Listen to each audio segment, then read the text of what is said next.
AP ప్రజలకు వాతావరణ శాఖ హెచ్చరికలు జారీ చేసింది. పశ్చిమ మధ్య బంగాళాఖాతంలో తీవ్ర అల్పపీడన వాయుగుండంగా మారిందని తెలిపింది.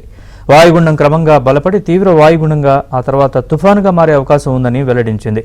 ఈశాన్య దిశగా తుఫాను పయనిస్తోందని తెలిపింది. తుఫాన్ ప్రభావం ఆంధ్రప్రదేశ్ మీద పెద్దగా ఉండదని స్పష్టం చేసింది. దీనిపై మరింత సమాచారం మా ప్రతినిధి నాయుడు విశాఖ నుంచి అందిస్తారు. పశ్చిమ మధ్య బంగాళాఖాతంలో ఉన్నటువంటి తీవ్ర అల్పపీడనం క్రమంగా బలపడి వాయుగుండంగా మారింది. ఇది మరింతగా బలపడి తుఫాన్గా కూడా మారేటువంటి అవకాశం ఉంది.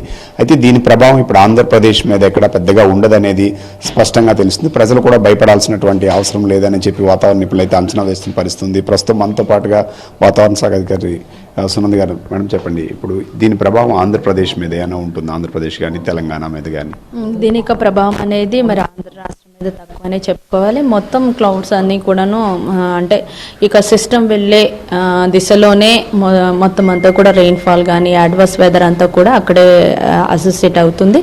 ఇది మన కోస్ట్కి చాలా దూరంలో ఉంటుంది. అలాగే ఇది ముఖ్యంగా ఈశాన్య దిశగా కదులుతున్న కారణం చేత ఈశాన్య దిశలో ఉన్నటువంటి ప్రాంతాల మీదే దీని యొక్క ప్రభావం అనేది ఉంటుంది.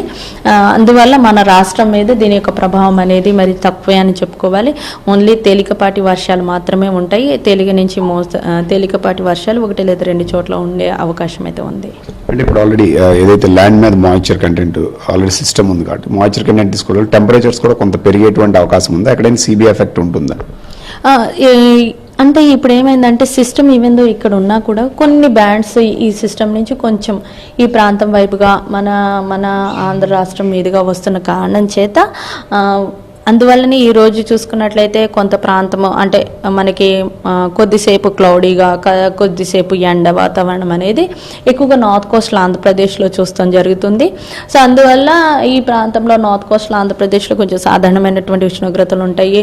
ఎక్కడైతే క్లౌడ్ బాగా డెవలప్ అయ్యి మనకి ఉరుముల మెరుపులతో కూడినటువంటి జల్లులు తేలికపాటి జల్లులే ఉంటాయి.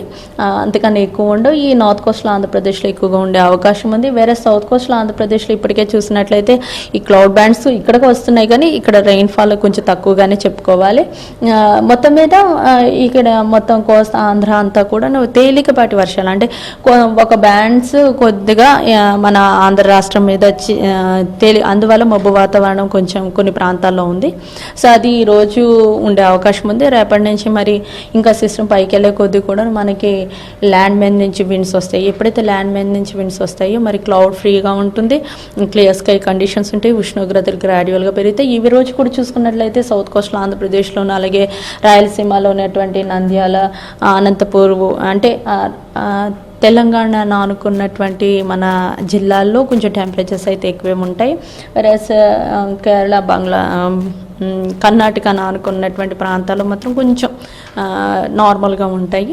గ్రాడ్యువల్గా ఈ పైకి వచ్చే కొద్దీ మనకి ఈ సిస్టమ్ పైకి వెళ్ళే కొద్దీ కూడా ఈ యొక్క నైరుతి ఋతుపవనాలు పైకి రావడానికి అవకాశాలు అయితే ఉన్నాయి. ఇప్పుడు ఏదైతే సైక్లోన్గా ఫామ్ అవుతుందో దాని ప్రభావం అయితే ఆంధ్రప్రదేశ్ మీద ఉండదనేది మాత్రం స్పష్టంగా చెప్తున్నటువంటి పరిస్థితి. ఎప్పుడైతే సిస్టమ్ ముందుకు మూవ్ అవుతుందో క్రమంగా పొడిగాల తీవ్రత అనేది కొనసాగేటువంటి అవకాశం ఉంది. అయితే మరోవైపు మాన్సూన్ కూడా ఇప్పుడు అడ్వాన్స్ అవ్వడానికి కావాల్సినటువంటి ఫేవరబుల్ కండిషన్స్ ఉన్నాయి కాబట్టి దీని ఎఫెక్ట్ అనేది పెద్దగా పడదు.